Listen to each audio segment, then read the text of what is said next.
시청자 여러분 안녕하십니까. 이제 벌써 8월 30일 새벽 1시가 넘었습니다. 저녁에는 안보정론 심야 방송을 시작하겠습니다. 제가 오늘 지금 빨간 이 와이셔츠를 하나 입었는데요.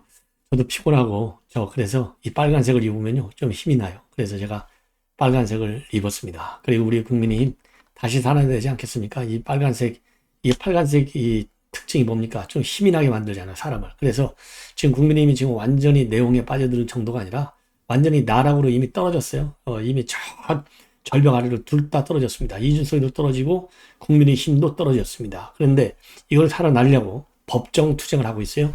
이준석이가 오늘 2차로 가처분 신청을 또 했습니다. 이 가처분 신청은요, 이제 권성동 원내대표가 중심이 돼서 비대위를 새로 꾸미려고 그런 거, 이거 불법이라는 거예요, 한마디로 얘기해서. 자, 이러니까요, 또 우리 국민의힘 측에서도 주호영 전 비대위원장이죠, 이제, 저는 아니네. 직무위원장 집행이 정지가 됐으니까 여하간 주호영 비대위원장도 또 이 가처분 집행 정지 신청을 했습니다. 예, 왜냐면은요, 주호영 비대위원 측에서 우리 국민의힘 측에서 신청한 가처분 집행 정지 신청은 이미 법원에 신청한 가처분 이 인용 판결이 그대로 집행이 될 경우에는요, 지금 이의 신청을 해놓고 있지 않습니까? 그런데 이의 신청한 것이 9월 14일 날 실무가 돼요. 그러면은 주호영 비대위원장 입장에서는 돌이킬 수 없는 손해가 발생하는 거예요. 그래서 가처분 이의 신청한 거, 여기에 대해서 인용한 데 대한 이의 신청한 판결이 나오기 전까지는 가처분 인용 판결을 갖다가 정지해달라. 그러니까 비대위 쉽게 얘기해서요, 뭐 길게 얘기할 것 없이 직무가 정지된 내 직무 정지 이거를 풀어달라 이거예요. 그래서 풀어가지고 이의 신청이 나올 때까지는 비대위원장으로서의 직무를 수행할 수 있게 해달라. 이것이 이제 가처분 집행 정지 신청을 한 겁니다. 자, 그러면 지금 이제 이준석은요, 아까도 말씀드린 대로 이제 권성동 지금 이제 원내대표가 중심이 돼서 새로운 비대위를 꾸미려고 하는 거, 이거는 이미 지난번에 가처분 인용 판결에 의해서 이게 무효인데, 왜 무효인 사람이 자격이 없는 사람이 어떻게 해서 또 비대위를 꾸려 나가느냐, 이게 불법이라는 겁니다. 그래서 그야말로 사상 초유의 일들이요, 매일같이 지금 벌어지고 있어요. 한 정당의 대표하고 비대위원장 간에 지금 법적 싸움이 벌어지고 있는 거예요. 이거 참 지나가는 소도 참 앙천대소할 일이 아닌가라는 생각이 드는데, 자, 그러면은 입장문을 뭐라고 또 가처분 2차 가처분 신청을 하면서 이준석 측에서 얘기했는지를 여러분께 자세하게 그대로 말씀을 드리면 이렇게 되어 있습니다.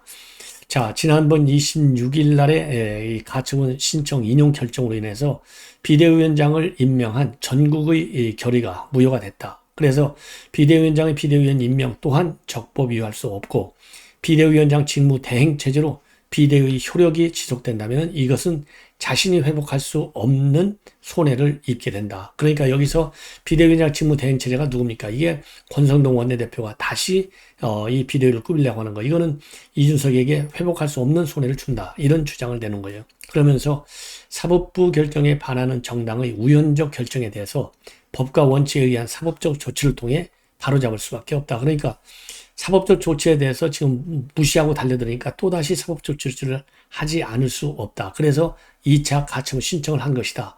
이 당위성을 갖다가 설명하고 있는 거예요. 그러면서 27일, 그러니까 지난 주말이잖아요, 의총을 열어가지고 비대위 체제를 강행하기로 한 것은 비상 상황이 아님에도 설치한 비대위 자체가 무효라. 그리고 무효인 비대위가 임명한 무효 직무 대행과 무효 비대위는 당을 운영할 적법한 권한이 없다. 이렇게 주장을 했습니다. 자, 이렇게 되니까요, 주호영 비대위원장에 대한 직무 정지 결정의 집행을 정지해달라. 이러한 신청서를 다시 남부지법에 냈습니다. 그래서 이의 신청을 했고, 그 다음에는 또 이 가처분 집행정지 신청을 했고, 두 가지를 지금 신청한 겁니다. 자, 그래서 이 내용을 조금 자세하게 말씀을 드리면, 지금 이제 우리 국민의힘의 황정근 변호사가 이제 신청을 했지 않습니까? 신청을 했는데 이유를 이제 신청한 이유, 이거를 보면 다시 한번 말씀을 드리면, 제가 쉽게 여러분께 해석해 드렸고요. 황정근 변호사가 이제 법률적인 기승전결로 논리로 이유를 밝힌 거는, 비대위원을 임명했을 때는 주호영 비대위원장의 직무가 정지되기 전의 일이다. 이준석 대표 측에서 후속 절차를 하지 말라는 가처분을 신청한 적이 없다. 따라서 16일자로 최고위가 해산됐기 때문에 이준석 대표 등은 당헌에 따라서 자격이나 지위가 사라졌다. 그러니까 당대표 자격이 이제 최고위가 해산됐으니까 자동적으로 다 끝났다는 겁니다. 자동 해임됐다는 거예요. 그러면서요, 비대위 출범 금지 가처분을 신청했어야 하는데 전국의 의결에 효력정지 가처분은 각하되기 때문에 최고위로 돌아갈 방법이 없다. 가처분에서 반영이 안 됐으니 지금은 당대표가 아니다.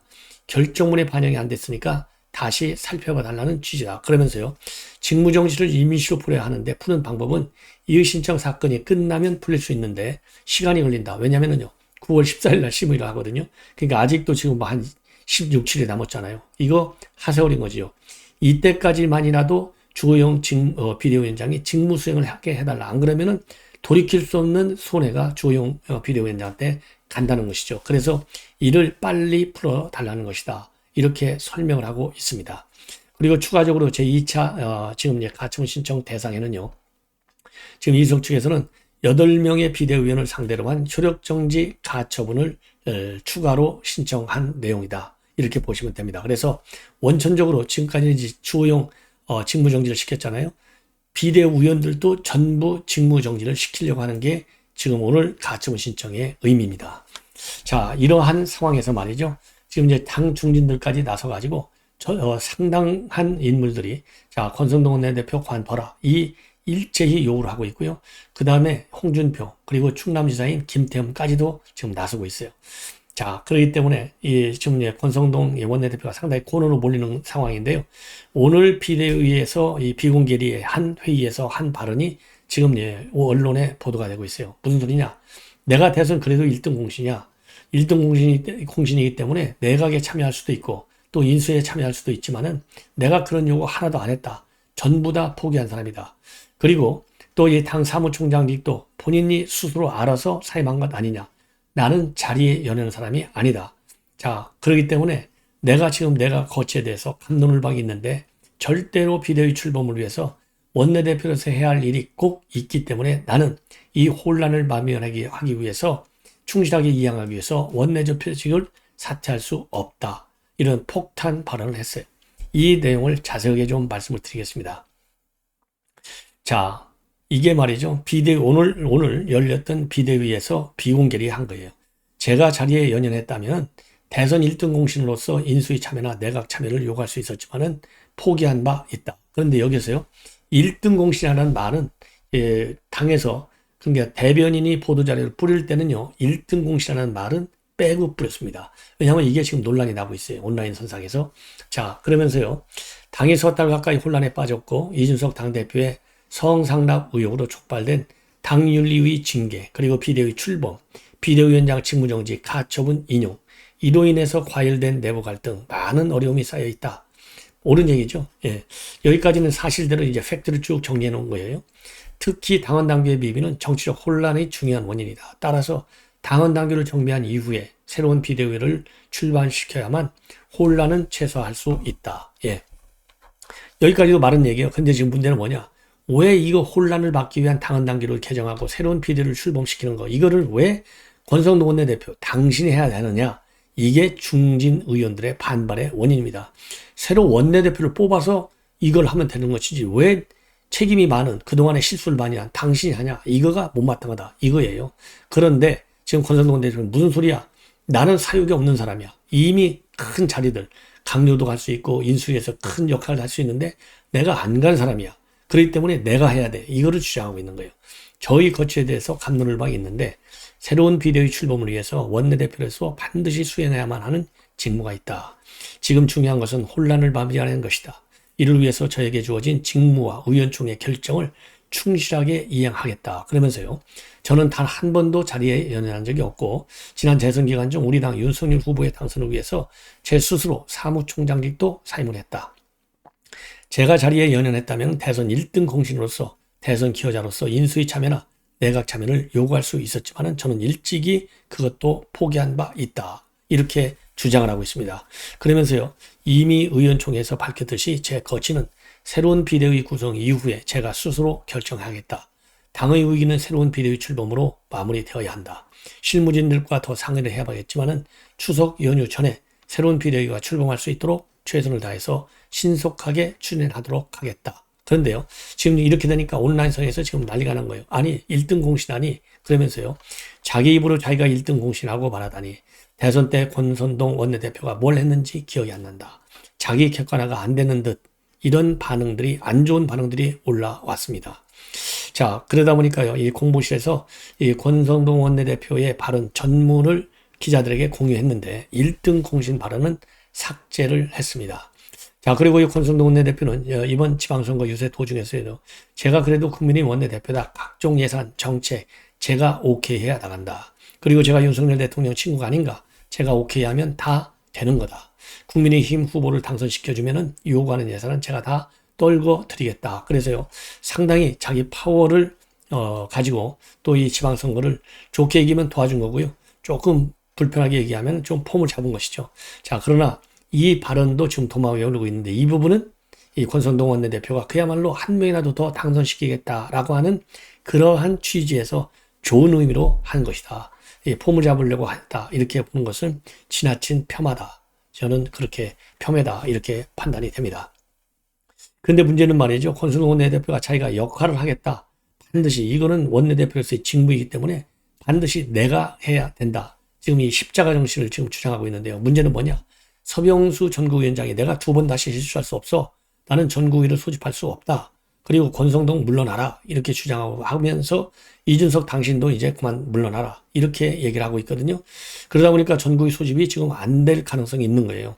자, 이렇게 되니까 지금 권성동 원내대표가 오늘 오후에 국회에서 기자들한테 당헌 당규 비비점을 보완해서 새 비대위를 출범하자는 것이 의총 결과 아니냐.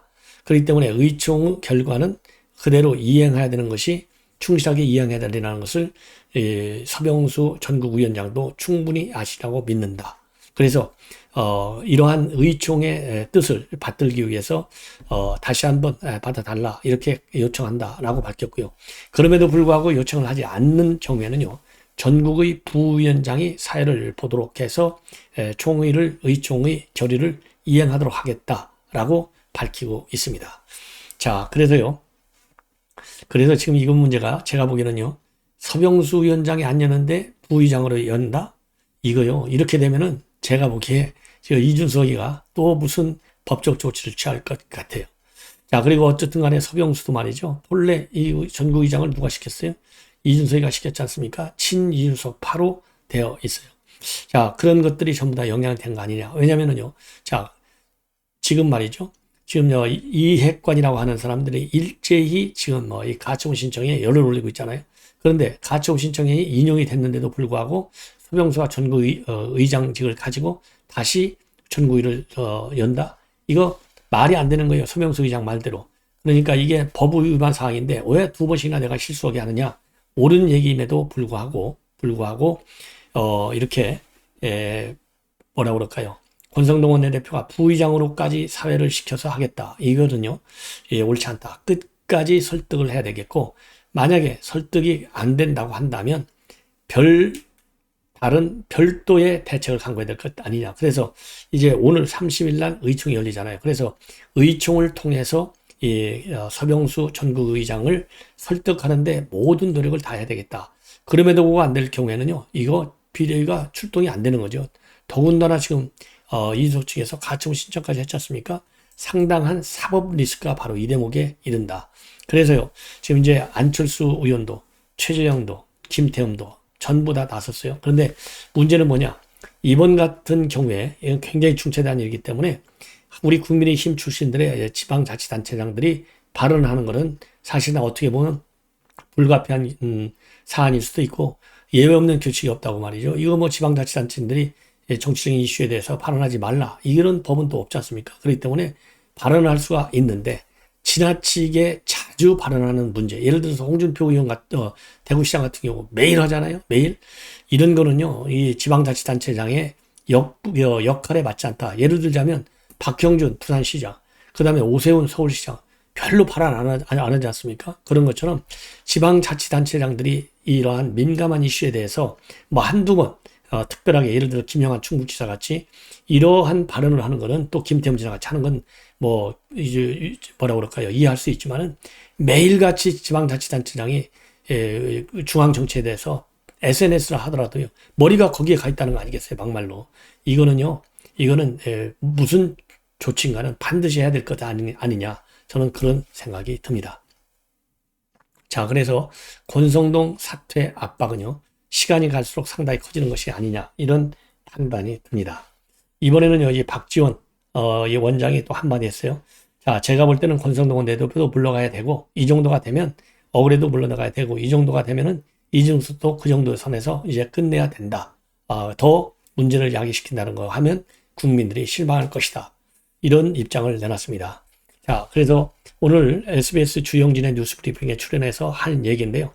모든 사고는 윤석열 대통령이 친 것인데 그래서 권성동 원내대표가 물러나 해결하면 이준석 대표도 그 정도에서 끝내줘야지.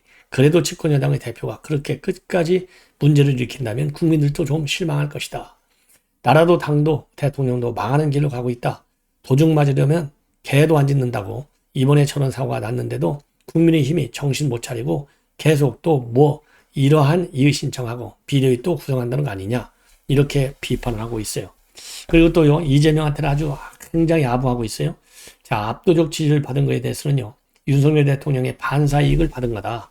우리 국민은 현재 윤석열 대통령 하시는 것을 보니까 그래도 당신한테 관심이 있다. 당신을 키워주고 싶다 하는 거다라고 해석을 하고 있어요. 그러면서 이재명 대표가 말이죠.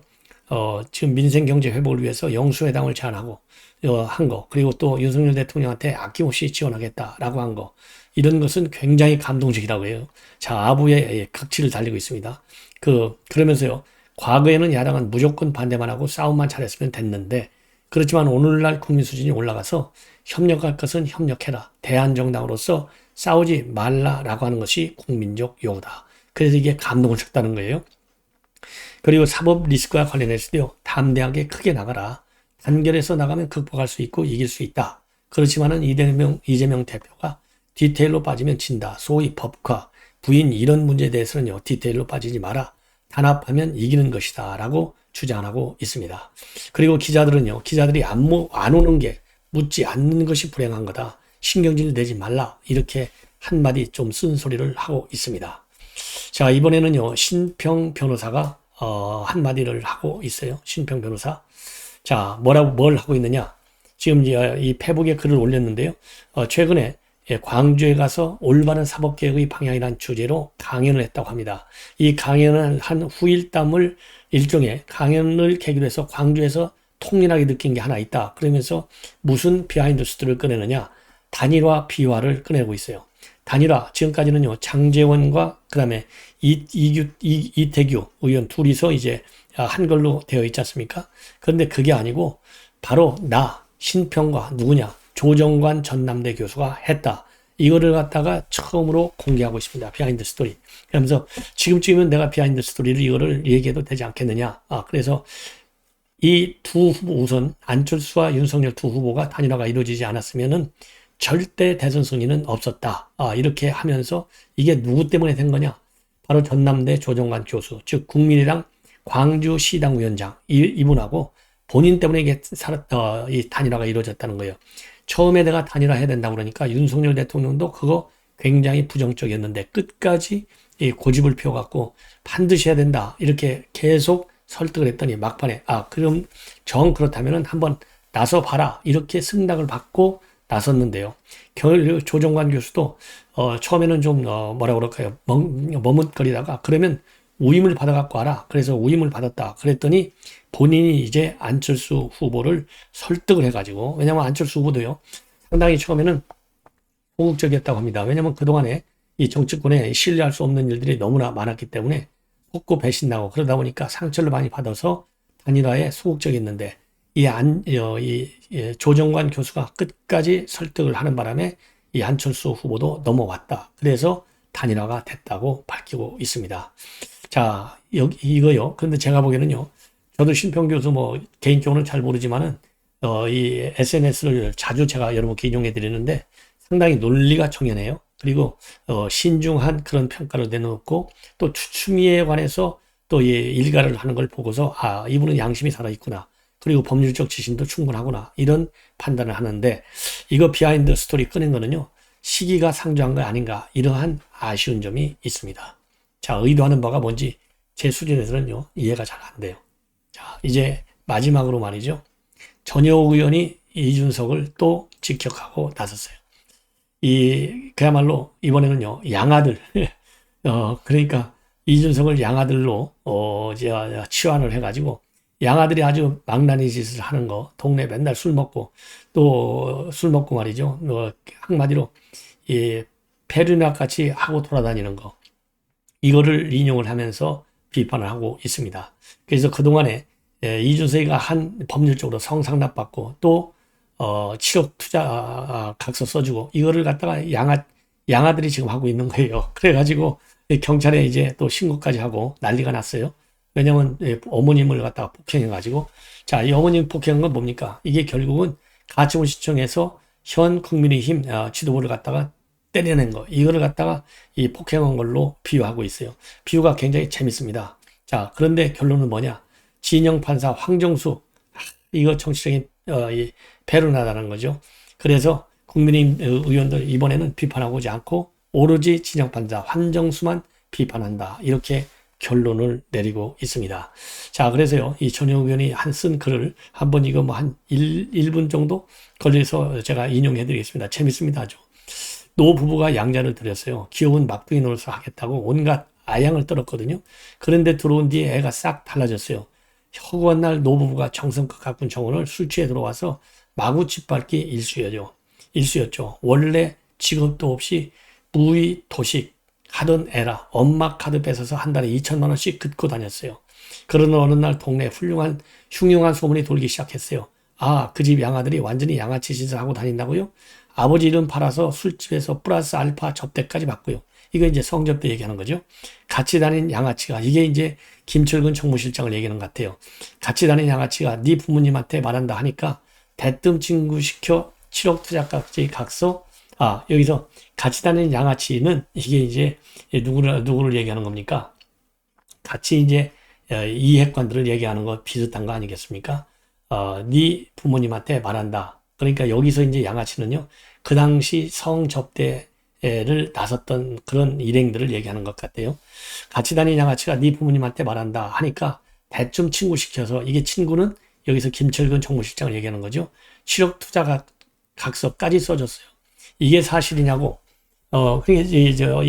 누굽니까? 피부과 이동규 원장한테 각서 써줬잖아요. 이거를 얘기하는 거예요. 이게 사실이냐고 부모가 애처롭게 물으니까 경찰에서 연락 안 왔잖아. 경찰에서 연락 안 왔잖아요. 하면서 의자로 창문도 깨고 말리는 어머니한테는 폭력을 행사했어요. 경찰에서 연락 안 왔잖아요. 이 소리는 이준석이가 아니 나 경찰에서 부르지도 않았다. 소환 통보 오지도 않았다. 나 죄가 없으니까 그런 거 아니냐. 이렇게 지금 한 얘기를 갖다가 인용하는 겁니다. 아버지는 저 패륜이나 버릇 고쳐야 돼 하면서 눈물을 머금고 경찰에 신고를 했어요. 혼자는 어머니가 깨어나지 않아서 아버지는 구급차를 불렀어요. 그런데 구급실에 가서 당직 의사가 응급조치를 막 하려는데 그때 경찰이 나타났어요. 그 사람은 평소 경찰 독립을 부르짖으면서도 조폭들과 형님 아우하고 지내요. 멀쩡한데 집으로 가시오 합니다. 저희 집사람이 가스박도 맞았어요. 원래 허약한 사람인데 왜 양아들 구박해요? 입양할 땐 언제고 파양? 반민주적 사고를 가진 수구들이 꼭 이런다고 합니다. 의사한테는 다 조사했는데 응급상황 아니니 기가 조치하라고 으름장을 놓습니다. 그 양아치 배른범은 신나서 조폭 술집에 가서 노래하고 댄스하며 저 집 재산 내꺼 무조건 외칩니다. 안 주는 떡볶이 시중은 개딸들이 됩니다. 전 국민의힘 의원들 이번만큼은 비난하고 싶지 않습니다. 그들은 상식을 믿었습니다. 순진하게 나쁜 것은 최악의 정치 판결을 한 진영 판사 황정수니까요. 정치 페루나가 국민의 힘을 죽이는 비상이라고 생각했던 거죠. 자, 여러분들 뭐 재밌잖아요. 이 전효 의원의 페이북글. 자, 이상으로 10회 방송을 마치겠습니다. 시청자 여러분들의 많은 시청 부탁드립니다. 편안히 주무십시오.